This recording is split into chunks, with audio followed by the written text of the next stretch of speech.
Hello बच्चों, क्या हाल चाल। आज जो हम टॉपिक पढ़ने वाले हैं 10th क्लास का, ये बहुत इंपॉर्टेंट टॉपिक है, करंट इलेक्ट्रिसिटी। ठीक है बच्चों, ये फिजिक्स का टॉपिक है 10th क्लास का और आपके एग्जाम बहुत करीब आ चुके हैं। अब आपको रैपिड रिवीजन करना है, जल्द से जितना ज्यादा हो सके आपको रिवीजन करते जाना है ताकि बोर्ड में अच्छे मार्क्स आए। तो हम जो स्टार्ट कर रहे हैं करंट इलेक्ट्रिसिटी, सबसे पहले हम इसके बारे में पढ़ेंगे कि जनरेट किससे होती है। करंट इलेक्ट्रिसिटी जो है उसको जनरेट करने वाली जो यूनिट है वो क्या है? चार्ज। चार्ज, इसको हिंदी में क्या कहते हैं? इसको आवेश कहा जाता है हिंदी में। तो अगर हम चार्ज देखें तो जैसे भी किसी एक बॉडी का, किसी भी एक मैटर का, किसी भी एक द्रव्य, एक पदार्थ का एक मास होता है, जैसे एक द्रव्यमान होता है या उसका एक वेट होता है, जैसे 100 ग्राम, 1 केजी। तो उसको मास को किस में आप कैलकुलेट करते हो? उसको मास को आप केजी में, किलोग्राम में या ग्राम में उसको कैलकुलेट करते हो। इसी तरह चार्ज जो होता है उसका, हर एक बॉडी पर एक चार्ज होता है, उसको कैलकुलेट करने के लिए हम एक यूनिट होती है जिसको क्या कहते हैं? कूलाम। जिसको क्या कहा जाता है? कूलाम। ये कूलाम भाई साहब एक साइंटिस्ट थे जिन्होंने चार्ज को क्या किया था? डिस्कवर किया था। तो उनके नाम पे इसकी यूनिट रखी गई है, कूलाम। तो चार्ज क्या होता है बच्चों? चार्ज की हम अगर डेफिनेशन देखें, चार्ज की अगर डेफिनेशन देखें तो ये एक तरीके की स्केलर क्वांटिटी है। स्केलर क्वांटिटी जो क्या करती है? मैग्नेटिक फील्ड, मैग्नेटिक फील्ड और electric field, electric field generate करती है। क्या करती है? मैग्नेटिक फील्ड और इलेक्ट्रिक फील्ड क्या करती है? जनरेट करती है। मतलब आपसे अगर कोई पूछे कि चार्ज क्या है, तो चार्ज ऐसी चीज है जिससे मैग्नेटिक फील्ड या इलेक्ट्रिक फील्ड जनरेट होती है। कहीं पर भी आपने मान लीजिए ये चार्ज रख दिया क्यू, इस चार्ज को हम क्यू से डिनोट करते हैं और हमने इसको रख दिया, तो ये अपने चारों तरफ क्या करेगा? एक इलेक्ट्रिसिटी जनरेट करेगा। ये जो एरिया होगा इसके चारों तरफ, ये क्या? इलेक्ट्रिक फील्ड कहलाएगा। इससे क्या होता है? ये इलेक्ट्रिसिटी फील्ड जनरेट होती है। और अगर ये चार्ज रेस्ट पे है, ये हम 12th क्लास में और डिटेल में पढ़ेंगे। अगर चार्ज रेस्ट पे होता है तो ये इलेक्ट्रिक फील्ड जनरेट करता है, इलेक्ट्रिक फील्ड जनरेट करता है। लेकिन अगर ये चार्ज मोशन कर रहा है, चार्ज अगर मोशन कर रहा है तो ये क्या करता है? मैग्नेटिक फील्ड जनरेट करता है।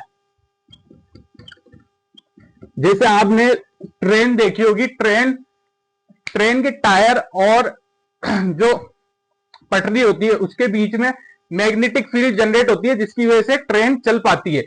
क्यों वहां पर? क्योंकि चार्ज मोशन कर रहा होता है, गति में होता है, स्पीड होती है उसकी। अगर चार्ज रेस्ट पे होगा तो वो इलेक्ट्रिक फील्ड जनरेट करेगा, और अगर मोशन में होगा तो मैग्नेटिक फील्ड जनरेट करेगा। और ये एक स्केलर क्वांटिटी होती है, इसको हिंदी में अदिश कहा जाता है। अदिश या स्केलर क्वांटिटी वो होती है बच्चों जिसकी क्या हो?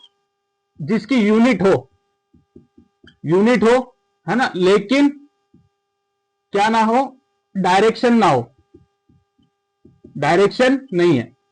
मतलब जैसे कि हमने कहा कि आप 40 किलोमीटर चले, 40 किलोमीटर चले, लेकिन कौन सी स्पीड, कौन सी दिशा में चले, कौन सी डायरेक्शन में चले, ये नहीं बताया। तो ये कैसी क्वांटिटी हो गई? 40 किलोमीटर। आपने एक फिगर दे दिया कि 40 किलोमीटर चले हैं लेकिन डायरेक्शन नहीं बताई। तो फिगर तो दे दिया आपने लेकिन डायरेक्शन नहीं बताई, तो ये कैसी क्वांटिटी हो गई? स्केलर, अदिश। लेकिन आप मेरे से यूं कहो कि 40 किलोमीटर में चला ईस्ट में, अब आपने फिगर भी दे दिया 40 किलोमीटर और डायरेक्शन भी बता दी, तो ये कैसी क्वांटिटी हो गई? वेक्टर। और इसके बारे में हम 11th क्लास में डिटेल में पढ़ेंगे। तो अभी आपको ये याद रखना है कि अदिश राशि, चार्ज क्या होता है? एक अदिश राशि होती है, स्केलर क्वांटिटी होती है जो मैग्नेटिक फील्ड और इलेक्ट्रिक फील्ड जनरेट करती है। ठीक है, आपसे चार्ज की डेफिनेशन पूछे या आवेश की डेफिनेशन पूछे तो आपको बताना है ऐसी स्केलर क्वांटिटी या ऐसी अदिश राशि जो मैग्नेटिक फील्ड चुंबकीय क्षेत्र और इलेक्ट्रिक फील्ड यानी विद्युत क्षेत्र उत्पन्न करती है, उसे क्या कहते हैं? चार्ज कहते हैं। अब चार्ज के टाइप्स देखो, चार्ज जो है, आवेश जो है वो कितने प्रकार के होते हैं? तो भैया आपको पता है दुनिया में दो तरीके के जेंडर होते हैं। कितने तरीके के जेंडर होते हैं? दो तरीके के, एक होते हैं मेल और एक होता है फीमेल। तो इसी तरह चार्ज भी दो टाइप के होते हैं। मेल जो होते हैं आप उसको पॉजिटिव चार्ज मानेंगे और फीमेल जो होता है उसको नेगेटिव चार्ज। अब यहां पर लड़कियां बुरा ना माने कि सर हमें नेगेटिव चार्ज कैसे कह दिया, आप उल्टा कर लो, है ना, आप मेल को नेगेटिव रख दो और फीमेल को पॉजिटिव कर लो। मैं आपको एक समझाने के एक्सप्लेनेशन के लिए बता रहा हूं कि दो जेंडर होते हैं जैसे मेल और फीमेल, वैसे ही दो चार्ज होते हैं, एक पॉजिटिव चार्ज और एक नेगेटिव चार्ज। ठीक है बच्चों। अब दुनिया का ये दस्तूर है, ये नियम है कि मेल और फीमेल के बीच में क्या होता है? अट्रैक्शन होता है। इसी तरह बच्चों पॉजिटिव चार्ज और नेगेटिव चार्ज के बीच में अगर दो चार्ज रख दो आप, एक पॉजिटिव और एक नेगेटिव, तो उनके बीच में क्या लग रहा होगा? Attraction force. क्या लग रहा होगा? Attraction force. इसी तरह अगर हम देखें मेल और मेल में, आदमी और आदमी में क्या होता है? रिपल्शन होता है, यानी प्रतिकर्षण होता है। क्या होता है? प्रतिकर्षण। तो इस हम क्या बोलेंगे? पॉजिटिव चार्ज और पॉजिटिव चार्ज के बीच में क्या होगा? रिपल्शन होगा। समझ रहे हैं? इसी तरह फीमेल और फीमेल में यानी नेगेटिव चार्ज और नेगेटिव चार्ज के बीच में भी क्या होगा? रिपल्शन होगा, यानी प्रतिकर्षण होगा। ठीक है बच्चों। तो यहां पर हमने क्या पढ़ा? चार्ज दो तरीके के होते हैं, एक पॉजिटिव चार्ज और एक नेगेटिव चार्ज। पॉजिटिव के बीच में रिपल्शन होता है, नेगेटिव के बीच में सेम चार्ज है, अगर सेम चार्ज है जैसे पॉजिटिव तो उनके बीच में रिपल्शन होगा, नेगेटिव और नेगेटिव है तो उनके बीच भी रिपल्शन होगा। लेकिन अपोजिट चार्ज है जैसे पॉजिटिव और नेगेटिव चार्ज, इन दोनों को आप रख दें पास में तो इनके बीच में क्या होगा? अट्रैक्शन फोर्स काम करेगा। ठीक है बच्चों। अब यहां पर हम एक लॉ पढ़ते हैं जो आपसे पूछा जाता है और प्रीवियस ईयर में बोर्ड में पूछा जा चुका है कई बार। Conservation of charge. Conservation of charge. Conservation of charge, इसको हिंदी में क्या बोलते हैं? आवेश का संरक्षण। आवेश संरक्षण का नियम। आपसे एक नंबर में डेफिनेशन पूछ लेगा, आवेश संरक्षण का नियम बताइए या आवेश संरक्षण का नियम लिखिए। ओके। या इंग्लिश में आपसे बोल देगा कंजर्वेशन ऑफ चार्ज। मैं यहाँ हिंदी मीडियम और इंग्लिश मीडियम दोनों को लेके चल रहा हूं साथ में, दोनों को कॉन्सेप्ट भी समझा रहा हूं और डेफिनेशन हिंदी में भी बताऊंगा मैं आपको, इंग्लिश में भी बताऊंगा। तो आपको चिंता करने की जरूरत नहीं है कि सर हमें हिंदी मीडियम के हैं तो हम कैसे करें। आपको हिंदी में भी मैं डेफिनेशन लिखवाऊंगा और इंग्लिश वालों को इंग्लिश में भी बताऊंगा। ठीक है, तो इसकी टेंशन ना लें आप। कंजर्वेशन ऑफ चार्ज क्या होता है? आवेश संरक्षण। ये नियम ये कहता है, ये लॉ ये कहता है कि एक बॉडी जो भी होगी या एक पदार्थ जो भी होगा, एक ऑब्जेक्ट, एक वस्तु, मान लो ये कोई ऑब्जेक्ट है, वस्तु है, या आप बोलो पदार्थ है, मैटर है, तो इस पर जो नेट चार्ज होगा, इस पर जो नेट चार्ज होगा, नेट चार्ज हमेशा जीरो होगा। हमेशा नेट चार्ज क्या होगा? जीरो होगा। मतलब नेट चार्ज को हम ऐसे लिखते हैं, delta Q is equal to zero, या आप इसको यूं भी लिख सकते हो, Q net is equal to plus Q minus Q is equal to zero. मतलब नेट चार्ज हमेशा हमारी बॉडी पर नेट चार्ज जीरो होता है। अब हम अपनी बॉडी को, हमने क्या करा, एक टॉवल लिया, टॉवल से अपने हाथ रगड़े, तो टॉवल से हाथ रगड़ेंगे तो हमारे हाथ से इलेक्ट्रॉन चले जाएंगे और हमारी बॉडी पे पॉजिटिव चार्ज आ जाएगा। तो पॉजिटिव चार्ज क्यों आता है? क्योंकि इलेक्ट्रॉन की कमी हो जाती है, इलेक्ट्रॉन हमारे बॉडी से निकल जाते हैं, या किसी भी वस्तु को हमने क्या करा, एक रोड ली, उसको टॉवेल से या कॉटन की कपड़े से उसको हमने क्या करा, साफ करा, तो उस रॉड पे पॉजिटिव चार्ज आ जाएगा, क्योंकि उससे इलेक्ट्रॉन निकल के कहां चले गए, उस कॉटन की वॉल पे, कॉटन के कपड़े पे चले गए। तो ये नेट चार्ज अगर हम देखेंगे, क्योंकि अगर हम उसको वापस रगड़ें तो वापस उस पर नेट प्लस क्यू जो चार्ज आया था उस पर आप माइनस क्यू आ जाएगा, और नेट चार्ज क्या हो जाएगा, जीरो हो जाएगा। प्लस क्यू और माइनस क्यू, एक प्लस में और एक माइनस में, दोनों को जोड़ेंगे तो कितना आएगा, जीरो। नेट चार्ज कितना होता है, जीरो। तो आपको कंजर्वेशन ऑफ चार्ज में क्या लिखना है, आवेश संरक्षण के नियम में ये लिखना है, किसी भी पदार्थ या वस्तु पर कुल आवेश कितना होता है, शून्य होता है ना। द नेट चार्ज, इंग्लिश में बता देता हूं, the net charge on a object and matter is will be a zero. Okay, net charge कितना होगा, शून्य होगा, जीरो होगा। तो ये एक नंबर में आपको बस ये डेफिनेशन लिखना होती है, और ये आपको लिख के आना है, ये इंपॉर्टेंट है, ये इंपॉर्टेंट है। ऐसे आपको एक नंबर में सिर्फ ये बोल देता है कि आप नेट चार्ज के कंजर्वेशन ऑफ चार्ज की वो लिखिए, फॉर्मूला लिखिए। तो फॉर्मूला ये होगा, delta Q is equal to zero. ठीक है बच्चों। अब पॉजिटिव चार्ज किसी भी चीज पे क्यों आता है, मैंने एक बात बताई आपको कि अगर किसी भी बॉडी पे पॉजिटिव चार्ज आ रहा है तो वो किसकी कमी से आ रहा होगा, लैक ऑफ इलेक्ट्रॉन की कमी से आ रहा होगा।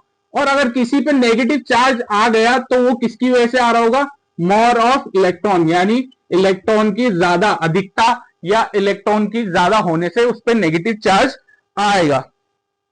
हमने यूनिट की बात कर ली है, यूनिट क्या होता है इसका, कूलम्ब होता है। ठीक है बच्चों। अब इसके बाद एक और इंपॉर्टेंट क्वेश्चन आता है, और इंपॉर्टेंट टॉपिक है quantization of charge. Quantization of charge, या आप बोलो हिंदी में इसको बोलते हैं क्वांटीकरण, आवेश का क्वांटीकरण। तो बच्चों ये क्या होता है, आवेश का क्वांटीकरण क्या होता है, देखिए आपके ताऊ बाहर बैठे हुए, आपके ताऊ चाचा कोई भी हो, आप गए, आप जा रहे थे मार्केट, आपके ताऊ ने बुलाया, जरा बेटा, और आपसे बोला जा एक बीड़ी का बंडल ले गया। अब आप दुकान पे गए, किराने की दुकान पे, आपने जस्ट इमेजिन, ना सिर्फ समझाने के लिए बता रहा हूं आपको, आप दुकान पे गए, आपने क्या करा, उसको बोला कि एक बीड़ी का बंडल दे दो। तो वो बंडल जो है आपको, आपके ताऊ ने एक बंडल लाने को बोला तो आप एक बंडल लाओगे, और वो जो दुकानदार होगा आपको पूरा एक बंडल देगा बीड़ी का। अगर ताऊ ने दो बोले होंगे तो दो बंडल देगा, अगर तीन बोले होंगे तो तीन बंडल लेगा। क्या ऐसा हो सकता है कि आपके ताऊ ने बोला जा 1.5 बंडल लिया या आधा बंडल लिया, तो क्या दुकानदार उस बंडल में से आधा निकाल के देगा आपको, नहीं। अब दूसरा समझे, आपका मन हुआ फास्ट फूड खाने का, बर्गर खाने का, आप बर्गर वाले के पास गए, भाई आपने बोला भैया 2 बर्गर लगा दो, आपका दोस्त भी साथ में था, आप भी थे, 2 बर्गर लगा दो। उन्होंने बोला ठीक है भैया 5 मिनट बैठो, आप 2 बर्गर आपको देता हूं मैं। तो आप उसको जाके बोलो कि भैया 1.5 बर्गर दे दो, 1.5 बर्गर लगा दो, तो क्या वो 1.5 बर्गर देगा आपको, या आप बोलो उसको जाके 3.5 बर्गर चाहिए मुझे, 3.5, ये क्या होता है भाई। तो आवेश जो होता है वो भी इसी तरह होता है, किसी भी बॉडी पे अगर आवेश होगा या किसी भी ऑब्जेक्ट पे, किसी भी मैटर पे आवेश होगा तो वो हमेशा कितना होगा, 1 2 3 4 ऐसे नंबर वाइज होगा। ऐसा पॉइंट में कभी नहीं हो सकता, जैसे आपने बोला कि भाई आधा बर्गर दे दो 0.5, नहीं, वो देगा ही नहीं आपको, वो बोलेगा भैया बर्गर तो पूरा ही आएगा, बर्गर तो पूरा ही आएगा, पैकेट है, बंडल है, तो पूरा एक बर्गर दूंगा, या आप 2 बर्गर ले लो, 1.5 बर्गर, 1.5 कौन लेता भाई, 1.5 नहीं लूंगा मेरा, वो देगा ही नहीं, नुकसान हो जाएगा।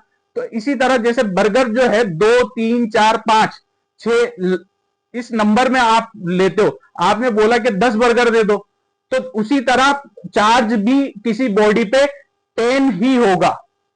एक मिनिमम फंडामेंटल चार्ज की बात करें हम, fundamental charge fundamental charge, fundamental charge क्या होता है? फंडामेंटल चार्ज क्या होता है? एक इलेक्ट्रॉन पे चार्ज, एक इलेक्ट्रॉन पे चार्ज कितना होता है? 1.6 इंटू 10 की पावर माइनस 19 कूलम। ये आपको याद रखना है फिगर, ये आपको याद रखना है कितना होता है एक इलेक्ट्रॉन पे चार्ज, कितना होता है? 1.6 इंटू 10 की पावर माइनस 19 कूलम। तो ये फंडामेंटल चार्ज होता है। अब इस फंडामेंटल चार्ज के आप किसी बॉडी पे, मैंने कहा कि 5 कूलम चार्ज है, तो मतलब क्या हुआ? फंडामेंटल चार्ज का वो कितना होगा? 5 होगा। यानी क्वांटाइजेशन का मतलब, जैसे मैंने आपको बर्गर की कहानी बताई कि बर्गर कभी भी 1.5 नहीं मिलेगा आपको, कभी भी 3.5 नहीं मिलेगा, कभी भी 4.5 नहीं मिलेगा। या तो 5 लो, या 4 लो, या 3 लो, या 2 लो, आपको पूरा बर्गर लेना पड़ेगा। तो क्वांटाइजेशन ऑफ चार्ज भी यही होता है। क्वांटाइजेशन चार्ज क्या होता है? किसी भी बॉडी पे या किसी भी ऑब्जेक्ट मैटर पे क्या होता है? मैटर ऑलवेज, या आप बोलो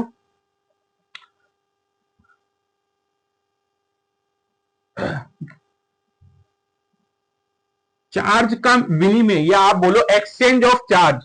कभी भी एक्सचेंज ऑफ चार्ज जो होगा, एक्सचेंज ऑफ चार्ज, या आप बोलो एक्सचेंज का मतलब क्या होना? एक दूसरे को देना। या मेरी बॉडी से चार्ज निकल गया, तो मेरी बॉडी से जितना चार्ज निकला होगा वो कितना होगा? 1 कूलम होगा। मतलब कभी 1 ई होगा, मतलब एक इलेक्ट्रॉन का फंडामेंटल होगा। 2 ई होगा, मतलब 2 इंटू 1.6 इंटू 10 की पावर माइनस 19 होगा। मतलब एक फंडामेंटल चार्ज ई है। अगर फंडामेंटल चार्ज किसी बॉडी पर ई है, तो आप क्या बोलोगे? क्वांटाइजेशन का रूल है कि चार्ज जो होगा Q is equal to N e होगा। एक्सचेंज ऑफ चार्ज जो होगा, या आवेश का विनिमय, किसी एक बॉडी से किसी दूसरी बॉडी पे एक्सचेंज जो चार्ज होगा, वो हमेशा एन ई की फॉर्म में होगा। और यहां पर एन है नंबर 1 2 3 4 और एक्सेट्रा, कितने भी हो सकता है, 100 200 400। लेकिन कभी भी ये एन ऐसा नहीं हो सकता। एक्सचेंज ऑफ चार्ज कभी भी ऐसा नहीं हो सकता 1.5, या आपको बोले 3/2, है ना, या 4.5, ऐसा नहीं होगा। ये होगा तो कितना होगा? या तो 1 होगा, या 2 होगा, पूरा 3 होगा, या 4 होगा, या 5 होगा, या 6 होगा, या 100 200 300। इस फॉर्म में ये क्या होगा? एक्सचेंज किया जाएगा। तो चार्ज का एक्सचेंज जो होता है वो हमेशा एन के क्या होता है? एन की फॉर्म में होता है, एन के गुणज होता है। यानी आप इसकी डेफिनेशन क्या लिखेंगे? इसकी डेफिनेशन आपको लिखना है exchange of charge between two matter will be in a form of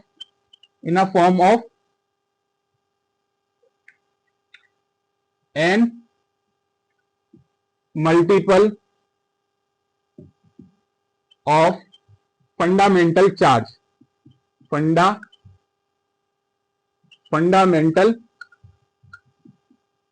charge. मतलब इसको हम फॉर्मूले की फॉर्म में लिखें तो Q हमेशा क्या होगा? Q हमेशा इस फॉर्म में एक्सचेंज होगा, एन ई के फॉर्म में। ठीक है, ये होता है आवेश का क्वांटीकरण या क्वांटाइजेशन ऑफ चार्ज। ठीक है, आपको कहानी समझ में आ गई होगी बर्गर की, या जो बीड़ी वाले बंडल की मैंने कहानी सुनाई उसके हिसाब से आपको ये समझ में आ गया होगा।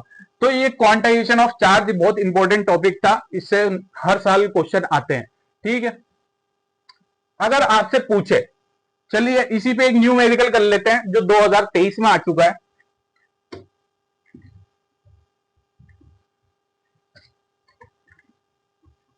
एक न्यूमेरिकल कर लेते हैं, 2023 में सीबीएसई बोर्ड में आ चुका है ये क्वेश्चन। क्वेश्चन क्या है? Find the number of electron in 1 coulomb charge body,